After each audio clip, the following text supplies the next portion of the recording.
എൻ്റെ പേര് സുധീർ രാജ് എന്നാണ്. ഞാൻ ഒരു കാലത്തും രാജാവായിരുന്നിട്ടില്ല. കൂടാതെ എൻ്റെ അച്ഛനും രാജാവല്ലായിരുന്നു, രാജാവിൻ്റെ മോനെ പോലെ. ഞാൻ 20 വർഷം കവിത എഴുതാതിരുന്ന ഒരു വ്യക്തിയാണ്. കാരണം ഞാൻ പട്ടാളത്തിലായിരുന്നു. അപ്പോൾ തന്നെ കവിതയുടെ നിങ്ങൾക്ക് ഊഹിക്കാം. നമ്മുടെ വിനോദ് സാറ് പറഞ്ഞത് അദ്ദേഹം ആ മതിലിൽ കൂടി കടന്നു പോയിട്ടുണ്ട് ഗുജറാത്തിലെ. ഞാൻ കലാപകാലത്ത് തീ വെച്ച വീടിൻ്റെ മുകളിൽ കൂടുകെട്ടി താമസിച്ചവനാണ്, ഞാനും എൻ്റെ മുന്നിലിരിക്കുന്ന എൻ്റെ ഭാര്യയും. ആ കലാപം മുഴുവൻ ഞാൻ കണ്ടു. കലാപത്തിൻ്റെ മുകളിൽ ഞങ്ങൾ താമസിച്ചു. അത് കഴിഞ്ഞ് നിരവധി എൻ്റെ അനുഭവങ്ങളാണ് എൻ്റെ കവിതയിലൂടെ വന്നത്. എങ്കിലും ഈ കവിതയ്ക്ക് ആദ്യം ഞാൻ അവതരിപ്പിക്കുന്ന കവിതയ്ക്ക് 2-3 ഭാഗങ്ങളുണ്ട്. അത് ചെറുതായി അതിനെ സൂചിപ്പിക്കാം.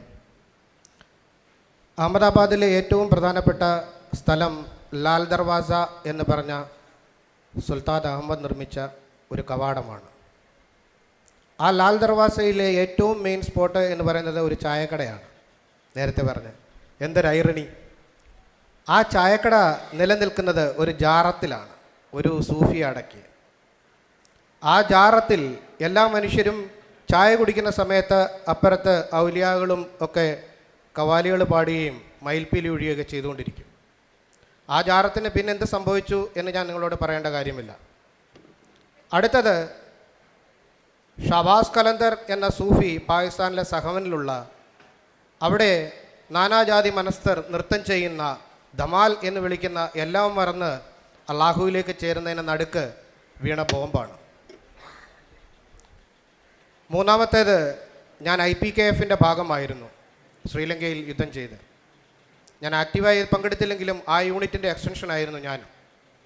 അതാണ് എൻ്റെ മൂന്നാമത്തെ ഈ കവിതയിലെ അനുഭവം. അങ്ങനെ പാൻ ഇന്ത്യനായിട്ടും അങ്ങോട്ടും ഇങ്ങോട്ടും കിടക്കുന്ന ചെറിയ കവിതയാണ്. അതുകൊണ്ട് ബാക്കി ഉള്ള കവിതകളുമായിട്ടും സാമ്പ്രദായിക കവിതകളുമായിട്ടും യാതൊരു സാമ്യം ഉണ്ടാവില്ല. കവിതയുടെ പേര് മുറിഞ്ഞു പോയവൻ്റെ മുടിഞ്ഞ കവാലി. ലാൽ ദർവാസയുടെ ഒത്ത നടുക്കായിരുന്നു ദാബ. അതിശയെന്ന് പറയട്ടെ, ദാബയുടെ ഒത്ത നടുക്കൊരു ജാറമായിരുന്നു. സൂഫികളും ഫക്കീറുകളും മയിൽപ്പീലി ഒഴിയുകയും കവാലുകൾ കവാലികളാൽ ഉറയുകയും ചെയ്യും ഒരിടം. കാട്ടിൽ നിന്നും പെറുക്കിയെടുത്ത ഒരു കെട്ട് മയിൽപ്പീലി ഞാൻ റിസ്വാന് കൊടുത്തിരുന്നു. അതൊഴിഞ്ഞുകൊണ്ടവൻ പാടിത്തുടങ്ങി. നിന്നെക്കുറിച്ച് പാടുമ്പോഴെല്ലാം നാടോടിയാമൊരാത്മാവ് എൻ്റെ ഹൃദയത്തിൻ്റെ കൂട് തകർത്ത് നിന്നിലേക്ക് പായുന്നു. എൻ്റെ മരുഭൂമികൾ നിൻ്റെ മഴയാൽ നനയുന്നു. റിസ്വാനമൊത്തിരുന്ന് മസാല ചായ കുടിച്ചു, പാവുഭാജി തിന്നു. ഒരിടിമുഴക്കത്തിൽ നഗരം രണ്ടായി പിളർന്നു. സബർമതിയുടെ തീരത്തെ സർഖേജ് റോജ മോസ്കിലെ അഭയാർത്ഥി ക്യാമ്പിലായിരുന്നു. പരിപ്പും ചോറും വേവുന്ന മണത്തിനു മീതെ വാരണാസിയിലെ പട്ടടകളുടെ ഗന്ധം. അഹമ്മദാബാദിലെ മോത്തിമഹൽ ഹോട്ടലിലെ തന്തൂരികൾ കത്തിയെരിഞ്ഞുകൊണ്ടിരുന്നു. തുടയ്ക്ക് വേണ്ടി, ബ്രസ്റ്റ് പീസിന് വേണ്ടി, വാരിയലിന് വേണ്ടി അവരലറിക്കൊണ്ടിരുന്നു. അഹമ്മദും റസിയയും കമ്പിയിൽ കോർക്കപ്പെട്ട് തുറിച്ച കണ്ണുകളോടെ കനലിൽ കറങ്ങിക്കൊണ്ടിരുന്നു. അഹമ്മദും റസിയയും കമ്പിയിൽ കോർക്കപ്പെട്ട് തുറിച്ച കണ്ണുകളോടെ കനലിൽ കറങ്ങിക്കൊണ്ടിരുന്നു. വിരലുകളോടാത്ത തുടകൾക്കിടയിലെ മാനം കാണാ മയിൽപ്പീലികൾ തെരുവിലെമ്പാടും ചിതറിക്കിടന്നു. ഒരു പുസ്തകവും അവയെ ഒളിപ്പിച്ചില്ല. സഹവനിലെ ഷാബാസ് കലന്തർ ധമാലിലെ സംഘനൃത്തത്തിലേക്ക് ബോംബുകൾ വന്നു ചിതറി. ഷഹീദുകൾ, റൂഹ് വിട്ടുപോയ ഹിജാബുകൾ നിശബ്ദമായി നൃത്തം ചെയ്ത് നിത്യതയിലേക്ക് പോകും ധമാൽ. മുറാദ് പറഞ്ഞു തുടങ്ങി. ചാവേറുകൾ ഞങ്ങളെ തളർത്തിയില്ല സാബ്. പിറ്റേന്ന് രാവിലെ വെളുപ്പിന് 3:30 ഞങ്ങൾ പ്രാർത്ഥന തുടങ്ങി. വൈകിട്ട് ധമാൽ. പാദങ്ങൾ മുറിയുവോളം ഞങ്ങൾ നൃത്തം ചെയ്തു. തൊണ്ട പിളരുവോളം ഞങ്ങൾ പാട്ടുപാടി. പീർ മുഹമ്മദ് ചുവന്ന റൂമാലുമായി മലക്കുകൾക്കൊപ്പം ഞങ്ങൾക്കൊപ്പം നൃത്തം ചെയ്തു. മുറാദിൻ്റെ ദേഹത്തെ ഷെല്ലിൻ്റെ ചീളുകൾ നനഞ്ഞ തൂവാലയാൽ ഞാൻ ഒപ്പിയെടുത്തു. ഒരിറ്റു വെള്ളം കൊടുത്തു. 3. മുല്ലൈത്തീവിലെ കടലോരത്തവൻ കിടന്നു. മുല്ലൈത്തീവിലെ കടലോരത്ത് അവൻ കിടന്നു. 12 വയസ്സ്, നെഞ്ചിൽ 5 മുറിവുകൾ. എൻ്റെ മുന്നിൽ വെച്ചവന് ചോറും മീൻകറിയും അവർ കൊടുത്തു. എൻ്റെ മുന്നിൽ വെച്ചവന് ചോറും മീൻകറിയും അവർ കൊടുത്തു. ഞാൻ AK-47 മറച്ചു പിടിച്ചു. അവൻ്റെ അച്ഛൻ്റെ തല പാതിയോളമേ ഉണ്ടായിരുന്നുള്ളൂ. അവൻ്റെ അച്ഛൻ്റെ തല പാതിയോളമേ ഉണ്ടായിരുന്നുള്ളൂ. ടി വിയിൽ അതിൻ്റെ ദൃശ്യം വന്നപ്പോൾ ഞാൻ ടി വി മറഞ്ഞു നിന്നു. ടി വിയിൽ അതിൻ്റെ ദൃശ്യം വന്നപ്പോൾ ഞാൻ ടി വി മറഞ്ഞു നിന്നു. ജാഫ്നയിലെ കടലോരത്ത് അവൻ്റെ നെഞ്ചിലൂടെ ഞണ്ടുകളും കക്കകളും ഇഴഞ്ഞു. അവൻ്റെ കണ്ണിൽ പവിഴപ്പുറ്റുകൾ വളരുമ്പോൾ അവൻ്റെ അമ്മ ആവാരമ്പൂ, തേവിടിയാക്കാലത്തെ മുടിഞ്ഞ കണ്ണകി, മയിൽപ്പീലുകൾ ഒഴിയുന്ന ജാറത്തിൽ നിന്നും ഔലിയാകൾ തലയറഞ്ഞു പാടുകയാണ്.